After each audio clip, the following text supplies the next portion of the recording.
तो सतगुरु महाराज ने बख्शिश की है 28ਵੀਂ पौड़ी।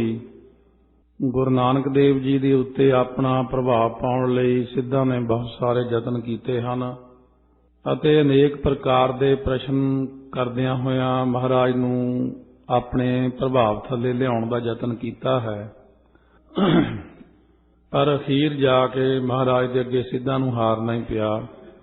हुण सतगुरु महाराज सच्चे पातशाह जी तो सब कुछ सुनने तो बाद भी कहन लगे तुसी ये ठीक है कि तुहानूं ज्ञान तो बहुत है पर तुसी कोई भेख नहीं धारण कीता होया, कोई गुरु नहीं धारण कीता होया। उस वक्त कहन लगे तुसी साडे जो जोग भेख है इनू धारण करो। महाराज सच्चे पातशाह कहन लगे जोग दे विच की हुंदा। कहन लगे जी कन्नां च मुंदरां पाई दियां ने अते फिर एक बगली जी पाई दी है झोली मंगण वास्ते। पिंडे नूं सुआह मली दी छाण के उहनूं विभूति कहने आ। लंबी सारी गिट्टियां तक एक गोदड़ी पाई दी है। एक हाथ विच टेढ़ा मेढ़ा या डंडा पकड़ी दा है। इस तरह साडा सब तो 12 पंथां विचों श्रोमणी पंथ है, आई पंथ उहदा नाम है। सो ये तुसी ग्रहण करो सारियां चीज़ां। महाराज सच्चे पातशाह कहन लगे जे किसी ने पहला ही यह ग्रहण कीतियां होण कि फिर दोबारा उहनूं ये ग्रहण करनियां पैंदियां ने चीज़ां।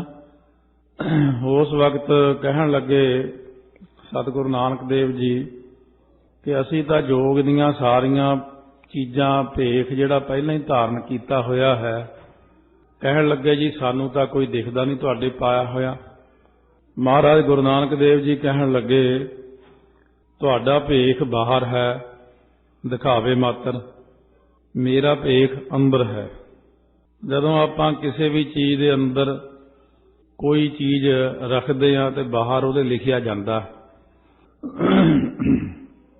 कोई दवाई है किसी शीशी दे विच उहदे बाहरले पासे लिखिया जाता अते उस जड़ी बूटी की फोटो छापी जाती माड़ी मोटी चित्र बना के।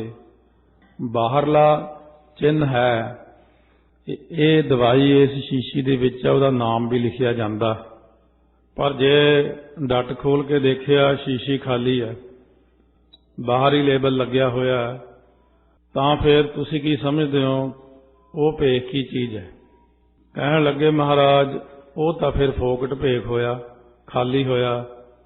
महाराज सच्चे पातशाह कहन लगे चलो एक गल मानते हैं कि शीशे के अंदर दवाई पूरी पूरी होवे, वधिया होवे, बाहरला लेबल ना लग्या होवे, भाव उहदे उत्ते बाहरली निशानी ना होवे, फिर की ख्याल करते हो।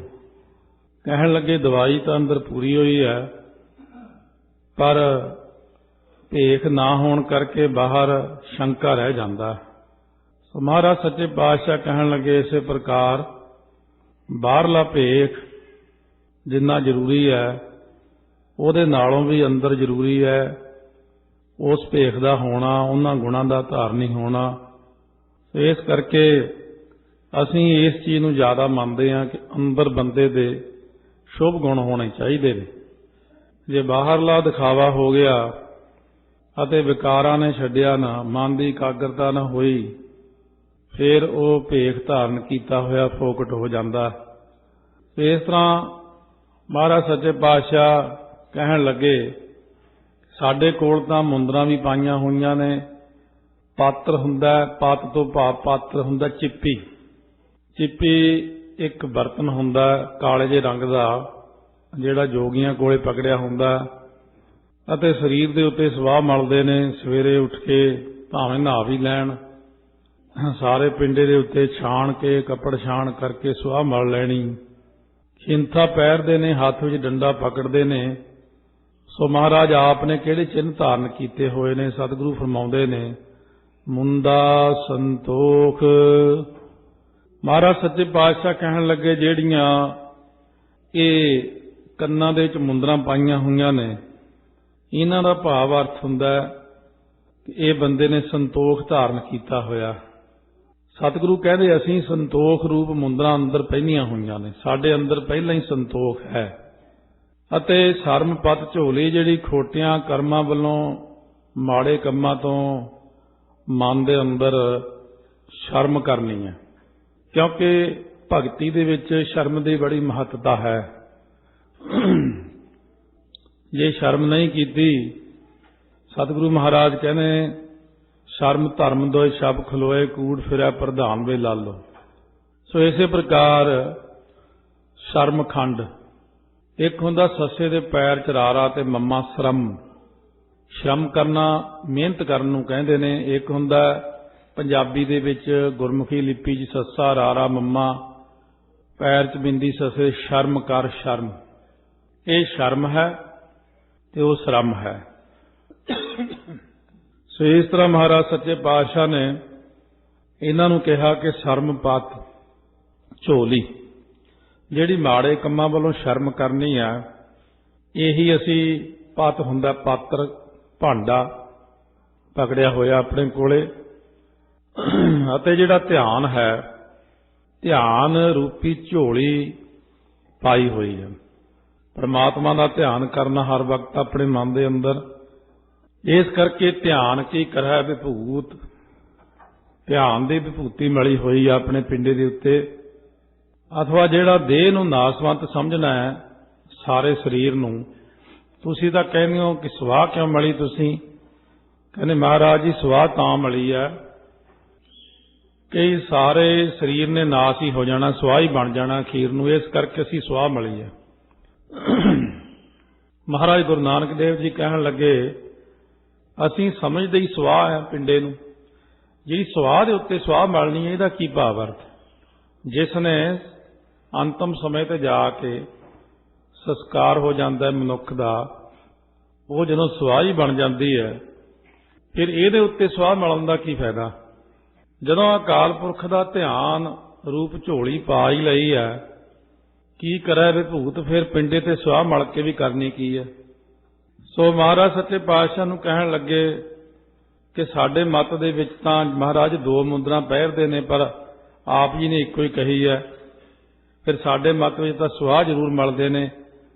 ਮਹਾਰਾਜ ਸੱਚੇ ਪਾਤਸ਼ਾਹ ਕਹਿਣ ਲੱਗੇ ਸੰਤੋਖ ਅਤੇ ਸ਼ਰਮ, ਸ਼ਰਮ ਨਾਮ ਵੈਰਾਗ ਦਾ ਵੀ ਹੈ। ਕਹਿੰਦੇ ਵੈਰਾਗ ਰੂਪ ਦੋ ਮੁੰਦਰਾਂ ਪਹਿਰੀਆਂ ਨੇ ਅਸੀਂ, ਵਿਚਾਰ ਰੂਪੀ ਪਾਤਰ ਪਕੜਿਆ ਹੋਇਆ ਹੱਥ ਦੇ ਵਿੱਚ, ਜਿਹੜਾ ਵਿਚਾਰ ਕਰਨੀ ਹੈ ਨਾ ਸ਼ਬਦ ਦੀ, ਅਤੇ ਵਿਚਾਰ ਕਰਨੀ ਹੈ ਆਤਮਕ, ਕਿੱਥੋਂ ਆਏ ਹਾਂ, ਕਿੱਥੇ ਜਾਣਾ ਹੈ, ਕੀ ਕਰਮ ਕਰਨਾ ਹੈ, ਇਹ ਮੈਂ ਪਾਤਰ ਭਾਂਡਾ ਪਕੜਿਆ ਹੋਇਆ ਆਪਣੇ ਹੱਥ ਵਿੱਚ। ਸ਼ਰਧਾ ਰੱਖਣੀ ਆਪਣੇ ਗੁਰਾਂ ਤੇ, ਸ਼ਰਧਾ ਅਤੇ ਖਿਮਾ ਰੂਪ ਝੋਲੀ ਪਾਈ ਹੋਈ ਹੈ। ਅਤੇ ਧਿਆਨ ਰੂਪੀ ਜਿਹੜੀ ਆ ਨਾ ਵਿਭੂਤੀ ਮਲੀ ਹੋਈ ਹੈ, ਧਿਆਨ ਕਰਨਾ ਪਰਮਾਤਮਾ ਦਾ, ਸਰਬ ਵਿਆਪਕ ਜਾਣਨਾ ਵਾਹਿਗੁਰੂ ਨੂੰ। ਖਿੰਥਾ ਕਾਲ ਕੁਆਰੀ ਕਾਇਆ, ਕਾਇਆ ਨੂੰ ਜੋ ਕਾਲ ਰੂਪ ਲਾੜੇ ਤੋਂ ਕੁਆਰਿਆਂ ਰੱਖਿਆ ਹੋਇਆ ਹੈ। ਇਹ ਜਿਹੜਾ ਸਰੀਰ ਹੈ ਸਾਡਾ, ਇਹਨੂੰ ਮੌਤ ਤੋਂ ਕੁਆਰਾ ਰੱਖਣਾ, ਮੌਤ ਦੀ ਬੁਰਕੀ ਨਹੀਂ ਬਣ ਦਿੱਤਾ ਇਹਨੂੰ। ਕੁਆਰੇ ਤੋਂ ਭਾਵ ਬੁਰਕੀ ਵੀ ਹੁੰਦੀ, ਮੌਤ ਦੀ ਬੁਰਕੀ ਨਹੀਂ ਬਣਾਇਆ ਇਸ, ਕਿਉਂਕਿ ਕਾਲ ਰੂਪ ਲਾੜੇ ਨਾਲ ਵਿਆਹਣ ਨਹੀਂ ਦਿੱਤਾ। ਇਹੀ ਅਸਾਂ ਨੇ ਮਹਾਰਾਜ ਕਹਿੰਦੇ ਖਿੰਥਾ ਪਾਈ ਹੋਈ ਆ ਆਪਣੇ ਸਰੀਰ ਦੇ ਉੱਤੇ। ਖਿੰਥਾ ਇੱਕ ਕਈ ਪ੍ਰਕਾਰ ਦੇ ਕੱਪੜਿਆਂ ਨੂੰ ਸੂਈ ਨਾਲ ਸਿਉਂ ਕੇ ਇਹ ਬਣਾਈ ਹੁੰਦੀ। ਜੋਗੀਆਂ ਨੇ ਜਿੱਥੋਂ ਕੱਪੜਾ ਲੱਭ ਗਿਆ ਉੱਥੋਂ ਹੀ ਚੱਕ ਲਿਆ, ਫਿਰ ਉਹ ਕੱਪੜਾ ਬਣਾ ਕੇ ਉਹਦੀ ਬਗਲੀ ਜੀ ਮੰਗਣ ਵਾਸਤੇ ਇੱਕ ਲੰਬੀ ਜੀ ਤਣੀ ਵਾਲਾ ਜਿਵੇਂ ਥੈਲਾ ਜਿਹਾ ਹੁੰਦਾ, ਇਸ ਤਰੀਕੇ ਨਾਲ ਥੈਲਾ ਜਿਹਾ ਬਣਾ ਕੇ ਆਪਣੇ ਪਾਸ ਰੱਖਦੇ ਨੇ।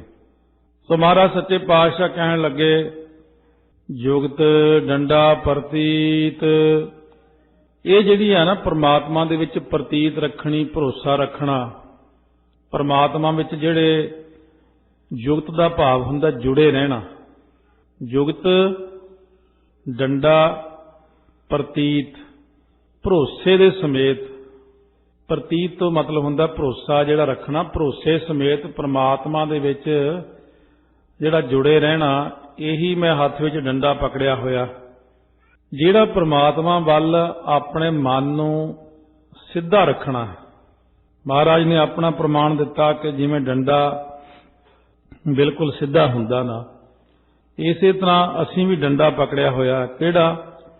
कि जिहड़ा अपने गुरां वल अपना मन सिद्धा रखिया, सारे पासियां तो मोड़ के मन नूं परमात्मा विच जोड़िया है, भरोसे विच जिहड़ा जुड़े होए आ, परमात्मा दे उत्ते भरोसा कीता होया, यही डंडा पकड़िया होया है। सो इस तरीके नाल सतगुरु महाराज सच्चे पातशाह ने ये जिहड़े आपां अर्थां दी विचार करदे हां, बड़ी सधारण जे तौर ते हो रही है, क्योंकि डूंघाई विच जे अर्थ सुनने होणगे तां पहलियां सीढ़ियां जिहड़ियां भरीआं होईआं ਉਹਦੇ ਵਿੱਚ ਆਪਾਂ श्रवण कर सकते हैं, क्योंकि हुण लड़ीवार कथा शुरू करने करके बहुता ज़्यादा समा ਜਾਂ ਬਹੁਤਾ विस्तार नहीं होना, थोड़े थोड़े विस्तार ਦੇ ਨਾਲ ਜਿੱਥੇ तक ਆਪਾਂ समझ ਸਕੀਏ। तो विद्वानां ਲਈ ਜਿਹੜੀ ਪਹਿਲਾਂ सीढ़ी भरी सी, कथा कीती सी 36 घंटे ਦੀ, ਉਹਦੇ ਵਿੱਚ बहुत कुछ भर ਦਿੱਤਾ ਗਿਆ। हाँ, एक मन ਦੇ अंदर ख्वाहिश बनी जरूर है, कदे समा लग्या ये सारी कथा भरन तो बाद एक बारी बड़े आराम नाल जपजी साहब की कथा फेर भरनी दोबारा, ਉਹਦੇ ਉੱਤੇ जिन्ना मर्जी समा लगे, जिन्ना जी करे विस्तार करिए, ताकि ये जिहड़ी आपां पहलां जपजी साहब की कथा भरी है, ये इंग्लैंड दे विच एक शंकराचार्य है उड़ीसा वल दा, ਉਹਦੇ चेले ने ਉਹਨੂੰ इस जपजी साहब की सारी पहली कथा सुनाई। कहन लग्या भी मेरा गुरु कहन लग्या भी जिन्ना ये ज्ञान गुरु नानक साहब दे जपजी साहब च मिलिया, मैं इन्ना ही उम्र हो गई, शंकराचार्य भी इन्ने मेरे चेले भी ने, पर मैनू अज तक इतना ज़्यादा ज्ञान किते भी नहीं मिलिया। सो इस करके जपजी साहब दे ज्ञान दा तां कोई अंत ही नहीं, इन्ना ज़्यादा ज्ञान है। जिहड़ी पहलां भी कथा आपां भरी है उहदे विच भी इन्ना क ज्ञान रखिया कि 60% जिहड़ा सारे जाने हौली हौली समझ लैण। आ जिहड़ा हुण आपां ज्ञान है विचार कर रहे हैं, तो सिर्फ 10-15% ही आप विचार करते हैं ताकि सौखी समझ लग सके। एक संगत की मंग ये भी है कि 5 बाणियां जां 7 बाणियां जां श्री सुखमनी साहब के समेत सिर्फ एक एक अर्थ करके एक एक पंक्ति का कथा भरी जावे, जिहड़ी बहुत थोड़े समय में असी सुन के अर्थां नूं अच्छी तरह मन के अंदर बसा सकीए। सो इस तरीके नाल आपां नूं सारे पक्षां विचों ही देखना चाहिए कि डूंघाई विच भी जाना चाहिए, अते अर्थां दे वैसे सुभाविक तौर ते ज्ञान होण दे नाल मन की एकाग्रता का बहुत ज़्यादा संबंध है। तां ते सतगुरु महाराज सच्चे पातशाह कहंदे ने कि जीव जिहड़ा है ब्रह्म विच भिन्न है, सत चेतन आनंद रूप होण करके ब्रह्म दी न्याई है। कहंदे यही असां ने डंडा पकड़िया होया।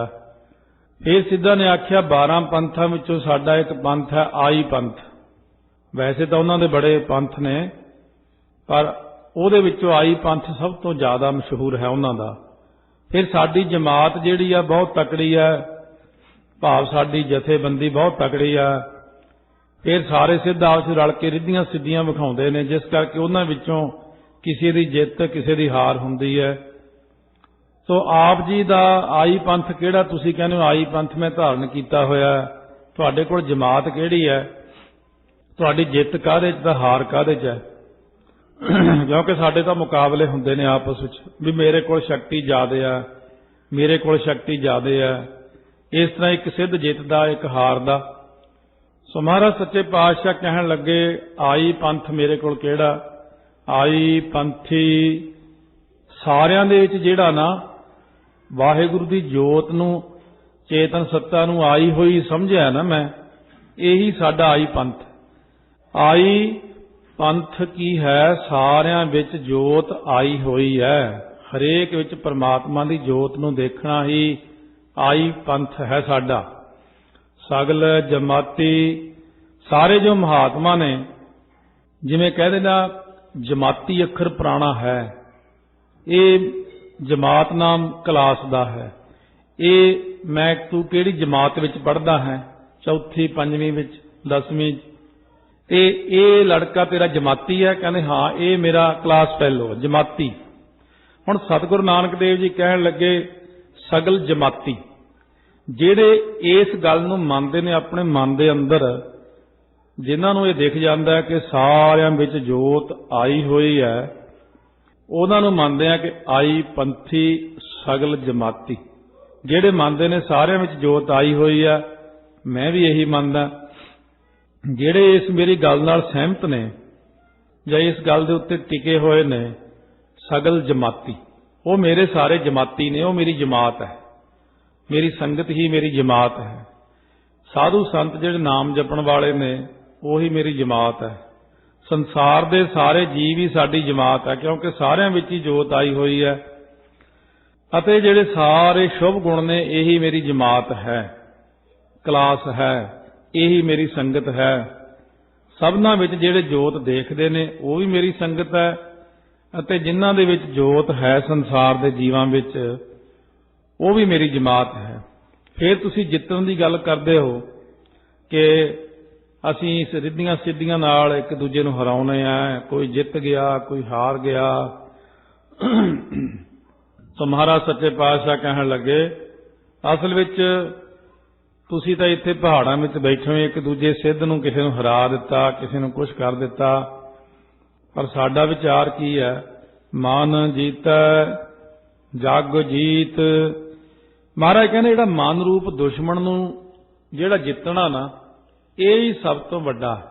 ਇਸ ਕਰਕੇ ਅਸੀਂ ਮਨ ਰੂਪ ਦੁਸ਼ਮਣ ਨੂੰ ਜਿੱਤਿਆ ਹੋਇਆ ਹੈ। ਇਹਦੇ ਕਰਕੇ ਸਾਰੇ ਸੰਸਾਰ ਨੂੰ ਹੀ ਅਸੀਂ ਜਿੱਤ ਲਿਆ। ਪਰ ਮਨ ਦਾ ਮਾਰਨਾ ਬਹੁਤ ਮੁਸ਼ਕਲ ਹੈ। ਮਨ ਨੂੰ ਤੁਸੀਂ ਜਿੱਤਿਆ ਕਿਸੇ ਨੇ, ਇਹ ਵੱਡੀ ਚੀਜ਼ ਹੈ। ਰਿੱਧੀਆਂ ਸਿੱਧੀਆਂ ਦੀ ਪ੍ਰਾਪਤੀ, ਮਨ ਦੇ ਟਿਕਣ ਦੀ ਪਹਿਲੀ ਸਟੇਜ ਵਿੱਚ ਹੀ ਰਿੱਧੀਆਂ ਸਿੱਧੀਆਂ ਆ ਜਾਂਦੀਆਂ ਨੇ।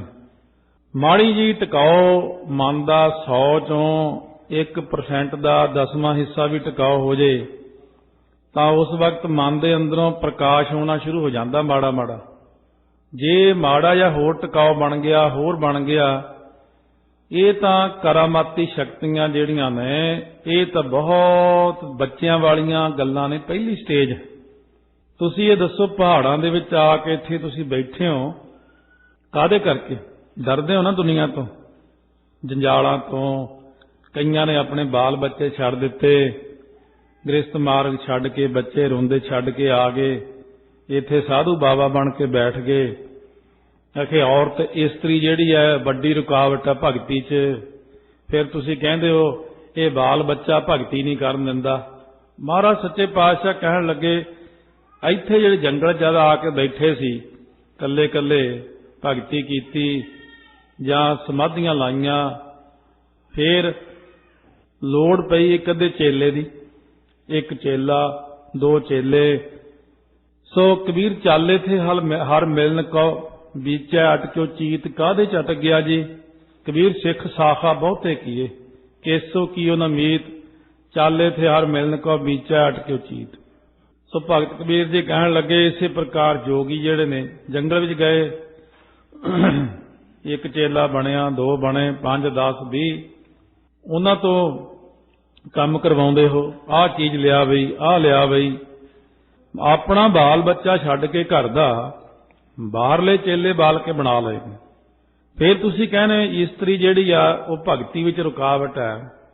ਆ ਜਿਹੜੀਆਂ ਰਿੱਧੀਆਂ ਸਿੱਧੀਆਂ ਨੇ, ਇਹ ਕੀ ਚੀਜ਼ ਹੈ? ਜਿਹੜੀ ਆਪਣੀ ਵਿਆਹੀ ਹੋਈ ਇਸਤਰੀ ਆ, ਅਕਾਲ ਪੁਰਖ ਦੇ ਹੁਕਮ ਨਾਲ ਆਨੰਦ ਕਾਰਜ ਪਹਿਲਾਂ ਤਾਂ ਨਹੀਂ ਹੁੰਦੇ, ਚਲੋ ਫੇਰੇ ਕਹਿ ਲਓ। ਮਹਾਰਾਜ ਨੇ ਕਿਹਾ ਵੀ ਜਿਹੜੇ ਫੇਰੇ ਲੈ ਕੇ ਮਰਿਆਦਾ ਪੂਰਵਕ ਸੰਸਾਰ ਦੇ ਸਾਹਮਣੇ ਬੇਦੀ ਦੇ ਦੁਆਲੇ ਪਰਿਕਰਮਾ ਕਰਕੇ ਰਿਸ਼ਤੇਦਾਰਾਂ ਵੱਲੋਂ ਸਹਿਮਤੀ ਨਾਲ ਇੱਕ ਇਸਤਰੀ ਦੇ ਨਾਲ ਸ਼ਾਦੀ ਕੀਤੀ ਜਾਂਦੀ ਹੈ, ਉਹ ਹੈ ਆਪਣੀ ਇਸਤਰੀ। ਅਤੇ ਜਿਹੜੀ ਇਹ ਤੁਸੀਂ ਰਿੱਧੀਆਂ ਸਿੱਧੀਆਂ ਨੇ, ਇਹਨਾਂ ਦੇ ਰੂਪ ਵੀ ਬੜੇ ਸੁੰਦਰ ਹੁੰਦੇ ਨੇ, ਇਹ ਪਰ ਇਸਤਰੀਆਂ ਹੀ ਹੋ ਗਈਆਂ। ਅਤੇ ਤੁਸੀਂ ਇਹਨਾਂ ਵਿੱਚ ਖੁਸ਼ ਰਹਿੰਦੇ, ਇਹਨਾਂ ਤੋਂ ਤਾਕਤ ਤੋਂ ਕੰਮ ਲੈਂਦੇ ਹੋ, ਸ਼ਕਤੀਆਂ ਵਰਤਦੇ ਹੋ, ਇਹਨਾਂ ਨੂੰ ਦੇਖ ਦੇਖ ਕੇ ਵਿਕਾਰੀ ਹੋਈ ਜਾਂਦੇ ਹੋ। ਫਿਰ ਤੁਸੀਂ ਮਨ ਕਾਹਦਾ ਜਿੱਤਿਆ? ਰਿੱਧੀਆਂ ਸਿੱਧੀਆਂ ਤਾਂ ਮਨ ਨੂੰ ਹਿਲਾਉਣ ਵਾਸਤੇ ਆਉਂਦੀਆਂ, ਮਾਇਆ ਹੀ ਇਹ ਰਿੱਧੀਆਂ ਸਿੱਧੀਆਂ ਰੂਪ ਧਾਰਨ ਕਰਕੇ ਮਨ ਨੂੰ ਹਿਲਾਉਣ ਵਾਸਤੇ ਆਉਂਦੀ। ਜਦ ਤੁਹਾਡਾ ਫਿਰ ਮਨ ਹੀ ਹਿੱਲ ਗਿਆ, ਤਾਂ ਫਿਰ ਤੁਸੀਂ ਇਹ ਦੱਸੋ ਮਨ ਨੂੰ ਟਿਕਾਇਆ ਕਿੱਦਾਂ? ਇਹ ਤਾਂ ਬੱਚਿਆਂ ਵਾਲੀਆਂ ਖੇਡਾਂ ਹੋ ਗਈਆਂ। ਬੱਚੇ ਗੁੱਲੀ ਡੰਡਾ ਖੇਡਦੇ ਨੇ, ਬੱਚੇ ਬੰਟੇ ਖੇਡਦੇ ਨੇ, ਬੱਚੇ ਖਿੱਦੋ ਖੂੰਡੀ ਖੇਡਦੇ ਨੇ, ਬੱਚੇ ਹੋਰ ਗੇਮਾਂ ਖੇਡਦੇ ਨੇ। ਇਹ ਤਾਂ ਰਿੱਧੀਆਂ ਸਿੱਧੀਆਂ ਤੇ ਇੱਕ ਨਿਆਣੇ ਵਾਲੀਆਂ ਖੇਡਾਂ ਹੋ ਗਈਆਂ। भी ਉਹ ਸਾਹਮਣੇ ਜਿਹੜਾ ਪੱਥਰ ਆ ਉਹਨੂੰ ਉਲਟਾ ਕੇ ਦਿਖਾ, ਉਹ ਸਾਹਮਣੇ ਜਿਹੜਾ ਦਰਖਤ ਆ ਉਹਨੂੰ ਤੋੜ ਕੇ ਦਿਖਾ। ਇਹ ਕੋਈ ਗੱਲ ਆ? ਬਸ ਇੰਨਾ ਕੀ ਜਾਣਦੇ ਹੋ ਵੀ ਮੈਂ ਫਲਾਣੇ ਥਾਂ ਉੱਡ ਕੇ ਜਾ ਆ, ਇੱਥੋਂ ਬੈਠੇ ਬੈਠੇ ਨੇ ਸਾਰਾ ਕੁਝ ਫਲਾਣੇ ਥਾਂ ਦੇਖ ਲਿਆ। ਮਹਾਰਾਜ ਸੱਚੇ ਪਾਤਸ਼ਾਹ ਕਹਿਣ ਲੱਗੇ ਇਹਦੇ ਨਾਲ ਰਿੱਧੀਆਂ ਸਿੱਧੀਆਂ ਦੇ ਨਾਲ ਬੰਦੇ ਦਾ ਕੋਈ ਭਲਾ ਨਹੀਂ ਹੋਣ ਵਾਲਾ। ਰਿੱਧ ਸਿੱਧ ਅਵਰਾ ਸਾਧ ਹੁੰਦਾ, ਮਨ ਜੀਤੈ ਜਗ ਜੀਤ। ਕਿਉਂਕਿ ਮਨ ਮਾਰਨ ਅਤ ਕਰ ਬਹੁ ਔਖਾ, ਕੋਈ ਵਿਰਲਾ ਮਨ ਕੋ ਮਾਰੇ। ਰਾਵਣ ਕਾ ਇਹ ਜੇਠਾ ਭਾਈ ਰਾਖਤ ਸੀਸ ਅਪਾਰੇ। ਇਸ ਕਰਕੇ ਮਹਾਰਾਜ ਕਹਿੰਦੇ ਨੇ ਮਨ ਨੂੰ ਜਿੱਤਣਾ ਸਾਰਿਆਂ ਨਾਲੋਂ ਔਖਾ। ਮਨ ਰਾਜਾ ਸੁਲਤਾਨ, ਤੇ ਅਸੀਂ ਇਹਨੂੰ ਮਨ ਨੂੰ ਜਿੱਤਿਆ ਤੇ ਤਾਈਓ ਸਾਰਾ ਜੱਗ ਜਿੱਤਿਆ। ਮਹਾਰਾਜ ਕਹਿਣ ਲੱਗੇ ਹੁਣ ਜਿਹੜਾ ਅਸੀਂ ਮਨ ਜਿੱਤਿਆ, ਮਨ ਦੇ ਜਿੱਤਣ ਕਰਕੇ ਜਿਹੜੀ ਇਕਾਗਰਤਾ ਵਿੱਚੋਂ ਸ਼ਕਤੀ ਪ੍ਰਾਪਤ ਹੋਈ ਹੈ, ਅਤੇ ਇਹਦੇ ਕਰਕੇ ਹੀ ਅਸੀਂ ਤੁਹਾਨੂੰ ਜਿੱਤ ਸਕੇ। ਮਨ ਦੀ ਇਕਾਗਰਤਾ ਕਰਕੇ ਸਾਰੀ ਸ਼ਕਤੀ ਪੈਦਾ ਹੁੰਦੀ। ਜਿਉਂ-ਜਿਉਂ ਮਨ ਇਕਾਗਰ ਹੁੰਦਾ ਤਿਉਂ-ਤਿਉਂ ਤਾਕਤ ਵੱਧਦੀ ਹੈ। ਇਸ ਕਰਕੇ ਸਤਿਗੁਰੂ ਮਹਾਰਾਜ ਸੱਚੇ ਪਾਤਸ਼ਾਹ ਨੇ ਜਦੋਂ ਇੰਨਾ ਉਪਦੇਸ਼ ਦਿੱਤਾ ਤਾਂ ਉਸ ਵਕਤ ਮਹਾਰਾਜ ਗੁਰੂ ਨਾਨਕ ਦੇਵ ਸੱਚੇ ਪਾਤਸ਼ਾਹ ਨੂੰ ਕਹਿਣ ਲੱਗੇ ਨਮਸਕਾਰ। ਉਹਨਾਂ ਦੀ ਕਿਵੇਂ ਹੁੰਦੀ? ਆਦੇਸ਼ ਨਮਸਕਾਰ ਹੈ। ਅਥਵਾ ਸਤਿਗੁਰੂ ਮਹਾਰਾਜ ਨੂੰ ਕਹਿੰਦੇ ਜਦੋਂ ਅਸੀਂ ਸਵੇਰੇ ਉੱਠਦੇ ਹਾਂ, ਆਪਣੇ ਮਤ ਦੇ ਅਨੁਸਾਰ ਅਸੀਂ ਆਪਣੇ ਗੁਰੂ ਗੋਰਖ ਨੂੰ ਆਦੇਸ਼ ਕਰਦੇ ਹਾਂ, ਤੇ ਤੁਸੀਂ ਕਿਸ ਨੂੰ ਆਦੇਸ਼ ਕਰਦੇ ਹੋ, ਨਮਸਕਾਰ ਕਰਦੇ ਹੋ? ਮਹਾਰਾਜ ਸੱਚੇ ਪਾਤਸ਼ਾਹ ਕਹਿਣ ਲੱਗੇ ਬੰਦੇ ਨੂੰ ਆਦੇਸ਼ ਕਾਹਦਾ ਕਰਨਾ? ਉਹ ਬੰਦੇ ਨੂੰ ਨਮਸਕਾਰ। ਅੱਜ ਗੋਰਖ ਹੈ, ਕੱਲ ਨਹੀਂ ਹੈ, ਕੱਲ ਨੂੰ ਗੋਰਖ ਮਰ ਜਾਏਗਾ, ਫਿਰ ਕਿਹਨੂੰ ਕਰੋਗੇ ਆਦੇਸ਼? ਮਿੱਟੀ ਦੇ ਮੜੇ ਨੂੰ ਕਦੇ ਵੀ ਆਦੇਸ਼ ਨਹੀਂ ਕਰੀਦਾ। ਕਿਹਨੂੰ ਕਰੀਦਾ ਜੀ? ਆਦੇਸ਼ ਤਿਸੈ ਆਦੇਸ਼। ਕਹਿੰਦੇ ਅਸੀਂ ਤਾਂ ਤਿਸ ਪ੍ਰਮਾਤਮਾ ਨੂੰ ਹੀ ਆਦੇਸ਼ ਤੋਂ ਭਾਵ ਨਮਸਕਾਰ ਕਰਦੇ ਹਾਂ। ਉਹ ਪ੍ਰਮਾਤਮਾ ਨੂੰ ਹੀ ਬਾਰ-ਬਾਰ ਮੱਥਾ ਟੇਕਦੇ ਹਾਂ। ਬੰਦਨਾ ਹਰ ਬੰਦਨਾ ਗੁਣ ਗਾਵੋ ਗੋਪਾਲ ਰਾਏ। ਪੰਜਵੇਂ ਪਾਤਸ਼ਾਹ ਮਹਾਰਾਜ ਨੇ ਬਚਨ ਕੀਤਾ। ਦਸਵੇਂ ਪਾਤਸ਼ਾਹ ਕਹਿੰਦੇ ਨਮਸਤੋੰ ਅਕਾਲੇ ਨਮਸਤੋੰ ਕਿਰਪਾਲੇ ਨਮਸਤੰ ਰੂਪੇ ਨਮਸਤੰ ਅਨੂਪੇ। ਸਤਿਗੁਰੂ ਮਹਾਰਾਜ ਤਾਂ ਅਕਾਲ ਪੁਰਖ ਨੂੰ ਨਮਸਕਾਰ ਕਰਦੇ ਨੇ। ਮਹਾਰਾਜ ਸੱਚੇ ਪਾਤਸ਼ਾਹ ਨੇ ਇਹ ਬਿਲਕੁਲ ਨਿਸ਼ਚੇ ਵਾਲੀ ਉਹਨਾਂ ਨੂੰ ਗੱਲ ਜਣਾ ਦਿੱਤੀ ਕਿ ਅਸੀਂ ਤਾਂ ਅਕਾਲ ਪੁਰਖ ਵਾਹਿਗੁਰੂ ਨੂੰ ਹੀ ਨਮਸਕਾਰ ਕਰਦੇ ਹਾਂ। ਮਨ ਕਰਕੇ, ਬਾਣੀ ਕਰਕੇ, ਸਰੀਰ ਕਰਕੇ ਨਮਸਕਾਰ ਕਰਦੇ ਹਾਂ। ਮਨ ਕਰਕੇ ਅੰਦਰੋਂ ਝੁਕ ਜਾਣਾ। ਤੁਸੀਂ ਕਈ ਸਿੱਧ ਕਿਸੇ ਨਾਲ ਈਰਖਾ ਕਰਦੇ ਹੋਣੇ ਆ ਅੰਦਰੋਂ ਦਿਲੋਂ, ਤੇ ਬਾਹਰੋਂ ਉਹਨੂੰ ਦੂਰੋਂ ਕਹੀ ਜਾਂਦੇ ਹੋ ਆਦੇਸ਼ ਆਦੇਸ਼, ਅੰਦਰੋਂ ਕਹਿੰਦੇ ਕਿੱਧਰੋਂ ਆ ਗਿਆ। ਇਹ ਮਨ ਕਰਕੇ ਨਾ ਹੋਇਆ। ਜਦੋਂ ਆਪਾਂ ਮਨ ਕਰਕੇ ਨਹੀਂ ਕਿਸੇ ਨੂੰ ਬੁਲਾ ਕੇ ਰਾਜੀ ਤੇ ਉੱਪਰੋਂ ਉੱਪਰੋਂ ਬੁਲਾਉਨੇ ਆ, ਇਹ ਵੀ ਠੀਕ ਨਾ ਹੋਇਆ। ਬਾਣੀ ਹੁੰਦੀ ਜ਼ੁਬਾਨ। ਜ਼ੁਬਾਨ ਕਰਕੇ ਆਪਾਂ ਜਦੋਂ ਕਿਸੇ ਨੂੰ ਮੂੰਹ ਦੇ ਨਾਲ ਬੋਲੀਏ ਆਦੇਸ਼। ਤੀਜਾ ਸਰੀਰ ਕਰਕੇ ਝੁਕਣਾ, ਨੀਵਾਂ ਹੋਣਾ। ਇਸੇ ਤਰ੍ਹਾਂ ਹੀ ਆਪਣਾ ਮੱਥਾ ਟੇਕਣਾ ਗੁਰੂ ਗ੍ਰੰਥ ਸਾਹਿਬ ਮਹਾਰਾਜ ਨੂੰ। ਆਮ ਤੌਰ ਤੇ ਪਿੱਛੋਂ ਆਏ ਆ ਘਰੋਂ, ਬਾਹਰ ਹੱਥ ਆਦਿਕ ਧੋਤੇ ਨੇ, ਪੈਸੇ ਕੱਢੇ ਨੇ, ਮੱਥਾ ਟੇਕਣ ਆ ਰਹੇ ਆ। ਧਿਆਨ ਨਹੀਂ ਹੈ ਗੁਰੂ ਗ੍ਰੰਥ ਸਾਹਿਬ ਦੇ ਵਿੱਚ। ਧਿਆਨ ਕਿਤੇ ਹੋਰ ਕਿਸੇ ਗੱਲ ਨੂੰ ਯਾਦ ਕਰਦਾ ਆ ਰਿਹਾ। ਉਹ ਫਲਾਨਾ ਕੰਮ ਵੀ ਕਰਨਾ ਸੀ, ਮੈਂ ਮੱਥਾ ਟੇਕ ਕੇ ਛੇਤੀ ਮੁੜਨਾ, ਆਮ ਰਿਵਾਜ ਹੈ। ਕੀ ਕਹਿਣਾ ਅੱਜ ਬੈਠੇ ਆ, ਮੱਥਾ ਟੇਕ ਕੇ ਪਿੱਛੇ ਨੂੰ ਮੁੜਨ ਦਾ ਜਿਹੜਾ ਅੱਧਾ ਸਰੀਰ ਅੱਧਾ ਮਨ ਅੱਧ ਪਹਿਲਾਂ ਹੀ ਪਿੱਛੇ ਖੜਾ ਹੈ ਗੱਡੀ ਕੋਲੇ ਹੀ। ਅੱਧਾ ਮਨ ਉੱਥੇ ਚਲਾਇਆ ਜਿੱਥੇ ਕੰਮ ਤੇ ਜਾਣਾ। ਇੱਥੇ ਤਾਂ 25% ਹੀ ਮੱਥਾ ਟਿਕਿਆ, 10% ਟਿਕਿਆ। ਮਹਾਰਾਜ ਕਹਿੰਦੇ ਮਨ ਕਰਕੇ ਨਾ ਝੁਕਿਆ। ਬਾਣੀ ਹੁੰਦੀ ਹੈ ਜ਼ੁਬਾਨ। ਜ਼ੁਬਾਨ ਨਾਲ ਤਾਂ ਨਹੀਂ ਕਿਹਾ। ਪੜੋ ਡੰਡੌਤ ਬੰਧਨ ਅਨੇਕ ਬਾਰ ਸਰਬ ਕਲਾ ਸਮਰੱਥ ਡੋਲਣ ਤੇ ਰਾਖੋ ਪ੍ਰਭੂ ਨਾਨਕ ਦੇ ਕਰ ਹੱਥ। ਮਹਾਰਾਜ ਕਹਿੰਦੇ ਨਾ ਜਦੋਂ ਹਜ਼ੂਰੀ ਚ ਵੀ ਆਉਨੇ ਮੂੰਹ ਨਾਲ ਵੀ ਮੱਥਾ ਟੇਕੀਦਾ। ਫਿਰਤ ਫਿਰਤ ਪ੍ਰਭ ਆਇਆ ਪਰਿਆ ਤਉ ਸਰਨਾਏ ਨਾਨਕ ਕੀ ਪ੍ਰਭ ਬੇਨਤੀ ਆਪਣੀ ਭਗਤੀ ਲਾਏ। ਇਹ ਜ਼ੁਬਾਨ ਨਾਲ ਹੁੰਦਾ। ਪਹਿਲਾਂ ਆਮ ਤੌਰ ਤੇ ਇੱਕ ਗੱਲ ਕਹੀ ਜਾਂਦੀ ਸੀ, ਮੱਥਾ ਟੇਕਦੇ ਆ ਜੀ, ਪੁਰਾਣੇ ਟਾਈਮ ਦੀਆਂ ਗੱਲਾਂ ਹੈ, ਨਮਸਕਾਰ ਜੀ ਜ਼ੁਬਾਨ ਨਾਲ। ਇਸੇ ਤਰ੍ਹਾਂ ਫਿਰ ਖਾਲਸੇ ਨੂੰ ਮਿਲੀ ਫਤਿਹ, ਉਹ ਜ਼ੁਬਾਨ ਦੀ ਫਤਿਹ। ਮਨ ਦੇ ਨਾਲ ਫਤਿਹ, ਸਰੀਰ ਨਾਲ ਝੁਕ ਕੇ ਹੱਥ ਜੋੜ ਕੇ ਫਤਿਹ। ਸੋ ਮਹਾਰਾਜ ਕਹਿੰਦੇ ਨੇ ਫਿਰ ਇਹ ਮਨ ਕਰਕੇ, ਜ਼ੁਬਾਨ ਕਰਕੇ, ਸਰੀਰ ਕਰਕੇ ਪਰਮਾਤਮਾ ਨੂੰ ਨਮਸਕਾਰ ਕਰਨੀ ਸਭ ਤੋਂ ਵਧੀਆ ਹੈ। ਇਸੇ ਕਰਕੇ ਮਹਾਰਾਜ ਅਕਾਲ ਪੁਰਖ ਨੂੰ ਨਮਸਕਾਰ ਕਰਨ ਦਾ ਆਪਾਂ ਨੂੰ ਵੀ ਤਰੀਕਾ ਦੱਸਦੇ ਨੇ। ਸੰਤੋਖ ਰੱਖਣਾ ਹੈ, ਜੋ ਜੋ ਦੱਸਿਆ ਸਿੱਧਾਂ ਨੂੰ ਉਹੀ ਆਪਾਂ ਨੂੰ ਦੱਸ ਰਹੇ ਨੇ ਮਹਾਰਾਜ। ਆਦ, ਉਹ ਪ੍ਰਮਾਤਮਾ ਸਾਰਿਆਂ ਦੀ ਆਦ ਰੂਪ ਹੈ, ਆਦ ਤੋਂ ਹੀ ਸੱਚ ਰੂਪ ਹੈ। ਆਦ ਸੱਚ, ਜੁਗਾਦ ਸੱਚ, ਹੈ ਭੀ ਸੱਚ, ਨਾਨਕ ਹੋਸੀ ਭੀ ਸੱਚ। ਆਦ ਰੂਪ ਕੀ ਹੁੰਦਾ? ਇੱਕ ਤਾਂ ਹੈ ਜੁਗਾਦ ਸੱਚ, ਜੁਗਾਂ ਦੇ ਸ਼ੁਰੂ ਵਿੱਚ ਵੀ ਵਾਹਿਗੁਰੂ ਸੱਚ ਸੀ। ਇੱਕ ਜੁਗਾਂ ਤੋਂ ਪਹਿਲਾਂ ਹੀ ਵਾਹਿਗੁਰੂ ਸੱਚ ਸੀ। ਜਦੋਂ ਧਰਤੀ, ਤਾਰੇ, ਚੰਦਰਮਾ ਬਣੇ ਨਹੀਂ ਸੀ, ਉਹ ਤਾਂ ਉਦੋਂ ਵੀ ਸੱਚ ਸੀ। ਆਦ ਰੂਪ ਇਹਨੂੰ ਕਹਿੰਦੇ ਨੇ। ਆਦ ਰੂਪ ਕਿਹੜਾ ਹੈ? ਕੌਣ ਕਹੈ ਤੂੰ ਕਦ ਕਾ, ਵਾਹਿਗੁਰੂ ਤੇਰਾ ਸਭ ਸਦਕਾ। ਤੁਸੀਂ ਕਦੋਂ ਕਦੇ ਹੋ ਮਹਾਰਾਜ? ਇਹ ਕੋਈ ਨਹੀਂ ਜਾਣ ਸਕਿਆ ਅੱਜ ਤੱਕ। ਸਭ ਨੂੰ ਇਸ ਗੱਲ ਦਾ ਗਿਆਨ ਨਹੀਂ ਹੁੰਦਾ ਕਿ ਉਹ ਕਦੋਂ ਕਦਾ ਹੈ। ਇਸ ਕਰਕੇ ਉਹ ਆਦ ਰੂਪ ਹੈ। ਅਨੀਲ, ਨੀਲ ਪਹਿਲਾਂ ਤਾਂ ਰੰਗ ਲੈਣਾ, ਨੀਲਾ ਰੰਗ, ਨੀਲ ਆਦਿਕ ਰੰਗਾਂ ਤੋਂ ਰਹਿਤ ਹੈ ਉਹ। ਕਿਉਂਕਿ ਮਹਾਰਾਜ ਨੇ ਬਚਨ ਕੀਤਾ 10ਵੇਂ ਪਾਤਸ਼ਾਹ ਜਫਰਨਾਮੇ ਦੇ ਵਿੱਚ, ਸ਼ਹਿਨਸ਼ਾਹ ਖੂਬੀ ਦੇਹੋ ਰਹਿ ਨਮੂ ਕੇ ਬੇਗੂਨ ਬੇਚੂਨ ਚੂਬੇ ਨਮੂ। ਮਹਾਰਾਜ ਕਹਿੰਦੇ ਨੇ ਕਿ ਖੂਬੀ ਤੋਂ ਭਾਵ ਭਲਿਆਈ, ਦੇਹੋ ਦੇਣ ਵਾਲਾ, ਰਹ ਰਸਤੇ, ਨਮੂ ਵਿਖਾਉਣ ਵਾਲਾ। ਉਹ ਪਾਤਸ਼ਾਹ ਦਾ ਪਾਤਸ਼ਾਹ ਭਲਿਆਈ ਦੇਣ ਵਾਲਾ, ਰਸਤੇ ਦਿਖਾਉਣ ਵਾਲਾ, ਬੇਰੰਗ ਹੈ, ਚਿੰਨ੍ਹਾਂ ਤੋਂ ਰਹਿਤ ਹੈ। ਐਸੇ ਨਮੂ ਨਮੂਨੇ ਤੋਂ ਬੇਰਹਿਤ ਹੈ ਪ੍ਰਮਾਤਮਾ। ਇਸ ਕਰਕੇ ਮਹਾਰਾਜ ਸੱਚੇ ਪਾਤਸ਼ਾਹ ਕਹਿੰਦੇ ਨੇ ਨੀਲ। ਹੁਣ ਨੀਲ ਦੇ ਕਈ ਭਾਵ ਅਰਥ ਨੇ। ਨੀਲ ਅਪਵਿੱਤਰਤਾ ਨੂੰ ਵੀ ਕਹਿੰਦੇ ਨੇ, ਅਪਵਿੱਤਰਤਾ ਤੋਂ ਰਹਿਤ ਹੈ।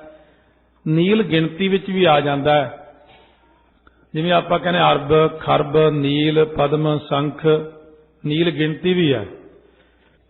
ਸੋ ਇਸ ਪ੍ਰਕਾਰ ਦੇ ਨਾਲ ਨੀਲ ਹੁੰਦਾ ਕਲੰਕ, ਜਿਵੇਂ ਚੰਦਰਮਾ ਦੇ ਵਿੱਚ ਦਿਖਦਾ ਕਲੰਕ ਜਿਹਾ। ਇਸੇ ਤਰ੍ਹਾਂ ਮਹਾਰਾਜ ਸੱਚੇ ਪਾਤਸ਼ਾਹ ਕਹਿੰਦੇ ਨੇ ਨੀਲ ਨਾਮ ਮਾਇਆ ਦਾ ਹੈ, ਪ੍ਰਮਾਤਮਾ ਮਾਇਆ ਤੋਂ ਰਹਿਤ ਹੈ। ਇਹ ਸਾਰੀਆਂ ਚੀਜ਼ਾਂ ਤੋਂ ਰਹਿਤ ਪ੍ਰਮਾਤਮਾ ਆਦ, ਅਨੀਲ, ਅਨਾਦ। ਅਨਾਦ ਹੁੰਦਾ ਅਨ ਆਦ। ਅਨਾਦ ਕਿਹੜਾ? ਨਾਦੀ ਬਿੰਦੀ ਭਾਵ ਤੋਂ ਰਹਿਤ ਹੈ ਪ੍ਰਮਾਤਮਾ। ਕਿਉਂਕਿ ਉਹਦਾ ਕੋਈ ਗੁਰੂ ਨਹੀਂ, ਉਹ ਨਾਦੀ ਪੁਣੇ ਤੋਂ ਰਹਿਤ ਹੈ, ਉਹਦੀ ਕੋਈ ਮਾਤਾ ਪਿਤਾ ਨਹੀਂ, ਇਸ ਕਰਕੇ ਬਿੰਦੀ ਪੁਣੇ ਤੋਂ ਰਹਿਤ ਹੈ। ਮਹਾਰਾਜ ਨੇ ਜਿਵੇਂ ਬਚਨ ਕੀਤਾ, ਥਾਪਿਆ ਨ ਜਾਏ, ਕੀਤਾ ਨ ਹੋਏ, ਆਪੇ ਆਪ ਨਿਰੰਜਨ ਸੋਏ, ਜਿਨ ਸੇਵਿਆ ਤਿਨ ਪਾਇਆ ਮਾਨ, ਨਾਨਕ ਗਾਵੀਆ ਗੁਣੀ ਨਿਧਾਨ। ਤਾਂ ਸਤਿਗੁਰੂ ਮਹਾਰਾਜ ਕਹਿੰਦੇ ਨੇ ਹੋਰ ਸਾਰਿਆਂ ਜੀਵਾਂ ਦੀ ਉਹ ਆਦ ਰੂਪ ਹੈ ਪ੍ਰਮਾਤਮਾ, ਪਰ ਉਹਦਾ ਆਦ ਕੋਈ ਨਹੀਂ। ਜਿਵੇਂ ਮਹਾਰਾਜ ਨੇ ਬਚਨ ਕੀਤਾ ਨਾ, ਅਨੀਲ ਹੈ, ਅਨਾਦ ਹੈ, ਅਜੇ ਹੈ, ਆਜ਼ਾਦ ਹੈ। ਵਾਹਿਗੁਰੂ ਅਨਾਦ ਹੈ, ਅਨਾਹਤ। ਕਹਿੰਦੇ ਹੋਰ ਨਾ ਕਰਕੇ ਉਹ ਹੱਥ ਨਾਸ ਨਹੀਂ ਹੁੰਦਾ। ਅਨ ਹੋਰ ਨਾ ਕਰਕੇ ਉਹ ਹੱਥ ਨਹੀਂ ਹੁੰਦਾ, ਨਾਸ ਨਹੀਂ ਹੁੰਦਾ। ਅਨ ਜੋ ਦਵੈਤ ਵਿੱਚ ਹੱਥ ਹੈ, ਨਾਸ ਜੋ ਦਵੈਤ ਨੂੰ ਨਾਸ ਕਰਨ ਵਾਲਾ ਪ੍ਰਮਾਤਮਾ ਹੈ। ਦਵੈਤ ਉਹਦੇ ਅੰਦਰ ਨਹੀਂ ਹੈ ਜਿਹਨੇ ਨਾਸ ਕੀਤੀ ਹੋਈ ਹੈ, ਕਿਉਂਕਿ ਦਵੈਤ ਉਹ ਕਰੇ ਕਿਹਦੇ ਨਾਲ? ਹੁਣ ਆਪਾਂ ਸਾਰਿਆਂ ਵਿੱਚੋਂ ਆਪ ਹੀ ਬੈਠਾ।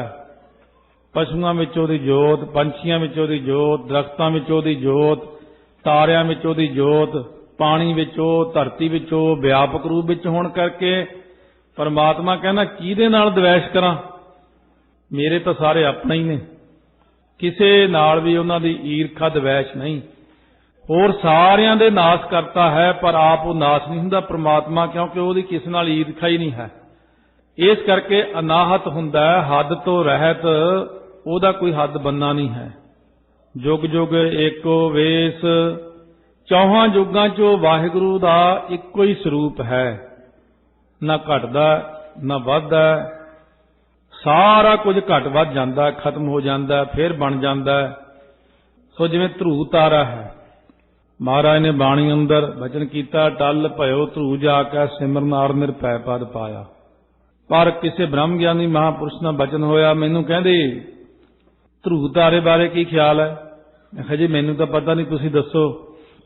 कहंदे ध्रुव तारा लखां सालां बाद अपने थां तो अद्धा कसूत पर माड़ा जिहा हिलदा, लखां सालां बाद, बहुता नहीं।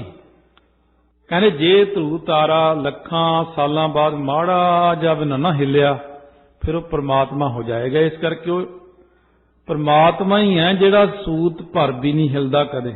अद्धा सूत, अद्धे तो अद्धा सूत भाव माड़ा जिहा भी सेंटीमीटर दा 10वां हिस्सा 1000वां हिस्सा नहीं हिलदा। इस करके वो परमात्मा जुग जुग एको वेस, चारां जुगां विच सदा जुगां जुगां दे विच उहदा इक्को ही वेस है। महाराज सच्चे पातशाह जिवें बचन करते ने 10वें पातशाह, जमीन जमा के बिखै समस्त एक जोत है, न काट है न बाढ़ है, न काट बाढ़ होत है, न हान है न बान है, समान रूप जानिए मकीन औ मकान अपरमान तेज मानिए। महाराज कहते बिनवंत नानक मैं धारो जुग जुगो एक वेस जियो। महाराज का इक्को ही वेस है, वो नहीं बदलते। अटल अखर उन्होंने लगता है, अचल उन्होंने लगता है, सारे अखर उन्होंने ते ही ढुकते हैं। इस करके दुनिया के अंदर ना कोई अचल है ना कोई अटल है।